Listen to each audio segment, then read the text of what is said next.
Hello all one more mini blog. నేను మీ Jaya. Welcome back to our channel. అందరూ ఎలా ఉన్నారు, ఏం చేస్తున్నారు కామెంట్ సెక్షన్లో కామెంట్ చేయండి. అండ్ చాలా డేస్ అయింది వీడియోస్ అప్లోడ్ చేసి.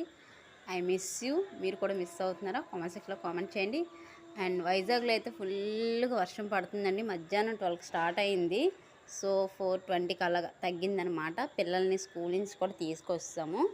సో పిల్లలు ఏం చేస్తున్నారని చూపిస్తాను రండి. పిల్లలైతే క్లైమేట్ చల్లగా ఉంది కదండి, వేడివేడిగా ఏదన్నా అడిగారు. సో అందుకనేసి వాళ్ళకి ఉప్మా చేసి పెట్టాను. అదిగోండి పాప అక్కడ తింటుంది, బాబు అదిగోండి టీవీ వేసుకొని చూస్తున్నారు. ఇంకా సేపు అయితే ట్యూషన్కి వెళ్ళిపోతారు కాబట్టి. అండ్ ఇక్కడ వచ్చేసి ఇదిగోండి మధ్యాహ్నం లంచ్ చేసినవి అండ్ పిల్లల క్యారేజ్ స్నాక్స్ బాక్స్. ఇప్పుడు ఉప్మా చేసినవి అనమాట. ఇప్పుడు దోముకోవాలన్నమాట, ఇవన్నీ క్లియర్ చేసుకోవాలి. అండ్ ఈరోజు అయితే నేను చాలా బట్టలు ఉతికానండి. సో బట్టలు ఆరనివ్వలేదు వర్షం అయితే. నిన్నైతే కొంచెమైనా పర్లేదు. సో ఇదన్నమాట ఇవాళ మినీ బ్లాగ్. అండ్ మీరు ఎలా ఉన్నారు, ఏం చేస్తున్నారు కామెంట్ సెక్షన్లో కామెంట్ చేయండి. నా వీడియోస్ మిస్ అయితే కామెంట్ సెక్షన్లో కామెంట్ చేయండి ప్లీజ్. ఉంటాయండి. నేను మీ జయ. వీడియో చేస్తే please like, share and subscribe.